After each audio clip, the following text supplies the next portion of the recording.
సార్వత్రిక ఎన్నికల ముందు కాంగ్రెస్ ను ఇబ్బంది పెట్టేందుకు బీజేపీ కుట్రలు చేస్తుందన్నారు మానకొండూరు ఎమ్మెల్యే కన్వంపల్లి సత్యనారాయణ. కాంగ్రెస్ ను ఆర్థికంగా దెబ్బతీసేందుకు బీజేపీ ప్రయత్నిస్తుందని మండిపడ్డారు. ఎలక్టోరల్ బాండ్ రూపంలో బీజేపీకి వేల కోట్లు వచ్చాయని ఆరోపించారు. ఏఐసీసీకి ఐటీ నోటీసులు ఇవ్వడాన్ని నిరసిస్తూ కరీంనగర్ తెలంగాణ చౌక్లో నిరసన చేపట్టారు కాంగ్రెస్ నేతలు. ప్లకార్డులు పట్టుకుని మోదీకి వ్యతిరేకంగా నినాదాలు చేశారు.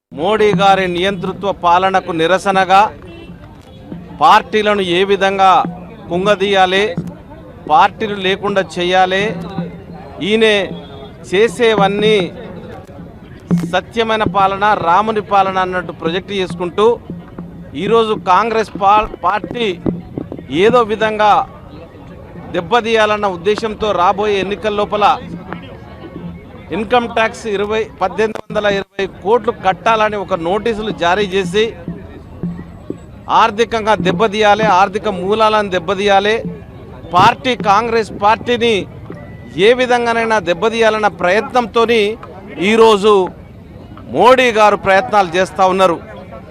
మోడీ గారు మీరు చేసేది రామరాజ్యం కాదు, మీరు చేసేది ఒక దొంగ పరిపాలన.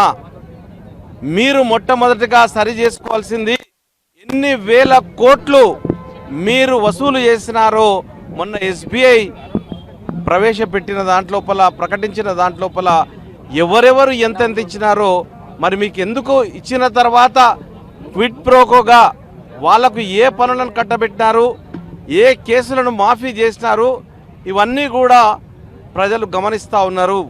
మీరు వచ్చే ఎన్నికల్లో ఓడిపోతున్నారు అనేది ఖాయం, ప్రజలు నిన్ను ఓడగొట్టుడు ఖాయం.